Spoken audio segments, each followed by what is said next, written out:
And what is up, beautiful people? Thank you for joining me on another episode of Buy That Toy. This episode is going to be a to buy or not to buy. Man, hey, first of all, I'm sorry that I haven't posted in a couple of weeks. It has been a long 2 weeks for me. I've been in and out of town traveling from work, and then had some other things going on where I had to set up an office for the GF.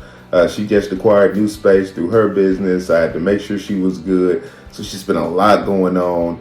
In the meantime, I've been trying to do a little toy hunting here and there, but it's just dead in my area. I don't know what's going on for you all, but there is nothing happening for me.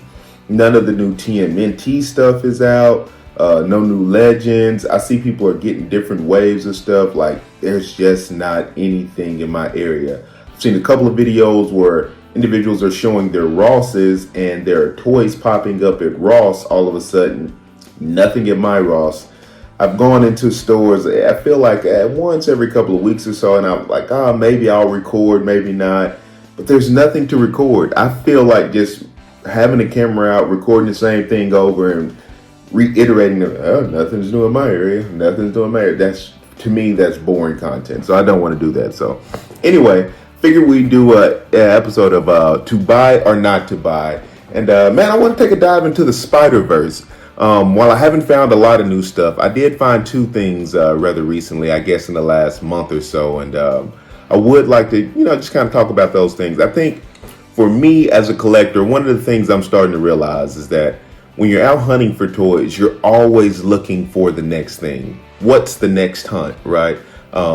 And you kind of don't sit with the stuff that you already have. And if you're anything like me, you've got bins and a ton of things that you've either gotten and not really like played with or opened or put up on display, or they're just sitting in bins or sitting on a shelf or whatever the case may be. And you need to give yourself some time, I feel like, just to crack those things open, see if it was worth the spend, or if you want to keep going down the line or whatever the case may be. So let's go into the Spider-Verse and let's talk about a couple of figs and see if we actually like these or if they are a buy or not to buy. So let's pull them out. Let's talk about the ones that we've got. We've got two figs, the only two figs that I wanted from the most recent wave of this retro carded Spider-Man line, and that is Kane and the Chameleon. I will, I guess, maybe if I find that Spider-Boy or maybe the Electro or something on sale for $10 or less, I might just buy them on GP, general purposes. I will just randomly buy those, but the Agent Venom, Jay just didn't really look that appealing to me. Spider-Man Unlimited, no, don't want him. Electro, not really. I don't really want her, but if I get it for $9, sure, I'll grab it. Spider-Boy, same thing. But I did want this Kane, and I did want this Chameleon. Off the rip, to me, they look great. I almost don't want to open them. I love the retro carded stuff, and the one thing that Marvel Legends has done right with these retro cards is they're a thick card. So it feels like it's durable and sturdy, and it'll stay around for a while if you do want to display it or put it up on a wall or something like that. But I do want these guys out open on display, so we will crack them open. But the cards do look amazing. One of the things I've always loved about these figures in particular is the colors. Like, look at Chameleon in package, the coloration on him. It looks dope. And then the same thing over here with Kane. Kane, once again, was I think like a one-off figure from, I feel like it was the Clone Saga, if I'm not mistaken. But I don't remember a lot of Kane. The colors of Kane, though, this is what grabs me. I can't even tell you that I remember the Clone Saga, to be quite frank. But it's that teal green and the pink. It's the quintessential 90s, man. It's the stuff that we fell in love with, so it's everything.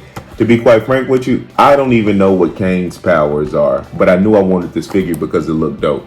So I tell you what, we'll open the Chameleon first, and then we'll come back and go to Kane.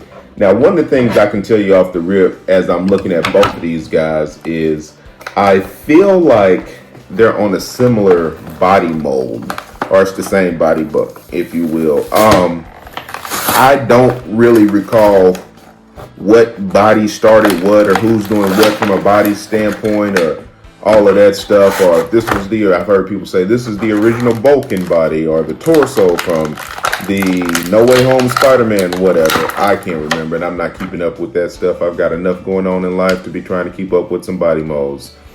So yeah, let's start with this Chameleon. So yeah, out of the package, he actually is not a very tight figure. His waist bends, ab crunch, hands move. Yeah, the knees. Knees are not too tight, slightly tight. Might need to heat those up or warm water those. Boot swivel. Boot swivel. Yeah. Got the little thigh. Okay. Yeah. Chameleon was always a nice bad guy to me. I always, the shapeshifters and all of that stuff, man. You know, Chameleon was just cool. I liked him as a bad guy. He didn't really have like a whole lot of powers, if memory serves me correct, but he just changed in other guys. I don't think he took on their persona or picked up their power set. He just looked like them. So felt like Chameleon always had to be a little more intelligent. So you do get this, I dropped it. You do get this like J. Jonah Jameson mask.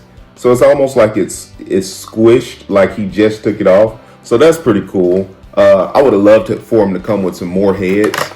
He's also got 2 guns as accessories. In seeing Chameleon, I don't remember Chameleon having much more than a pistol back in the day. But he comes with some fake artillery style weapon, AK something or another. Looks like a cross between like a shotgun and an assault rifle. I don't know. It's unique. But yeah, he comes with this and like a pistol. All right. So yeah, that's pretty dope. And then he's got an extra set of hands. Just some balled up fist hands. I likely will never use those. He'll be holding weapons as far as I'm concerned. So he does on his neck bend. He's got this collar going on. And this is not actually welded or molded onto. You can see there's a little gap right there. That's not actually molded onto the body. It's a loose collar, but it's pretty cool. It doesn't really bother me or anything like that. So yeah, Chameleon does look pretty dope. I like this figure. Let's put his weapons on him. Let him hold the big boy. Yeah, trigger fingers look good. I wish we had like a couple of more expressions for Chameleon. He's kind of got this stoic look, but he's always kind of looked like this to me. What I remember of Chameleon, just always kind of looking down at you, looking down up on you, I should say. This stoic face. I think it would be pretty cool if you had some more expressions or whatnot. Also some different heads that you could actually swap out. But of course it's the Marvel Legend, so I'm sure you can just pop the head off of Chameleon and put a head on from another Marvel Legend to give the appearance of him actually taking on another body, if you will, or being another person. So that's pretty dope. All in all, yeah, this is a good figure, I think, man. I think that this is a good representation of Chameleon. Of course, I paid full price for this. Not mad about that at all. I think it definitely fits the mold for what I want a Chameleon to be. My complaints for the figure would be minimal. I'm not like a hyper critical person, I don't feel like. I don't see a lot of discrepancies or at first glance anything that I feel like is a poor job from a painting standpoint. I think the articulation is fine. I'm not the world's greatest poser. We've been over this before. One day I'll sit down and play with it and see what I can come up with and see if there's some other things that we can do from a posing standpoint. But yeah, he stands. He looks fine. He looks good. Like the color. I would buy Chameleon. 10 times out of 10, I would buy that Chameleon and get him at regular price. I would pay regular price for him. So yeah, that's a good figure. Definitely like it. Definitely like that Chameleon. Marvel's Chameleon. Bye. All right, let's pop open Kane. See what we got here. Spoiler alert, it's probably going to be the same thing. I can't imagine with the same body type that this figure is going to be much different than Chameleon. Let's see what we got. So Kane does not come with a crap ton of accessories, but he looks so dope. Look at him. Look at that pink. That teal. Yes. It's amazing. It's good amazing. Let's get him out of this. Ooh, yeah, I like him. Oh yeah, that's a dope fig, man. And so, like, unpopular opinion, I know a lot of guys have really gotten into the wireframe, wire molded capes and different things like that. I'll just be honest with you. I actually, as long as it doesn't get in the way of articulation or playing with the character too much, I actually like the plastic molded capes unless you're going to do, if you can't do capes, I put it like this. At the price point of $25 for a figure, if you cannot do a cape that is as good as M. Bison's from Jada Toys, give me a plastic molded cape that does not interfere with the movement of the figure. Look, you can pull up his arms, flex him out, do different things, go back. So you've got various amounts of flexibility from Kane, even with him having this cape on. I like the fact that it looks like it's tattered and going in the wind. There's actually not a mouthpiece on him, so that's pretty unique, I would say. And even his plastic molded hair. So even him looking down looks pretty fine with the cape and everything. He can't tilt his head back too far, but I don't imagine he'd be looking up too much for me anyway. Yeah, this is a buy as well, man. I like this figure, man. I don't know that there might have been, and I'm unaware of it. I don't know that there's ever been another Marvel's Kane. I do like this. I like this a lot. I think it's a cool figure. I just think it's a cool looking figure. It's gonna look good on the shelf. We'll find some cool poses for him and get him up there. It's him side by side with Chameleon. I definitely feel like they've got the same body type, same body mold. Ab crunch and all of that stuff is still there. Waist swivel. You don't have a boot cut right here where you've got that on the Chameleon. There's not one on Kane. There is, however, a thigh swivel, so that's pretty dope. Are there butterflies? Yeah, it looks like there's butterflies at the shoulders. They move pretty good. I like this dude. I like him a lot. I don't know how you could I guess you could maybe pop his head off and slide his let's see. You can maybe pop his head off and take his cape off if you wanted to. Yeah, comes right off. And then you've got the little, whatever this little sash thing is that sits underneath. So if you wanted to take that off, you could do that and just have him pose like that. I definitely do prefer him with the cape on. So he's getting his cape. And in terms of accessories, the only other thing that this guy comes with is a set of hands.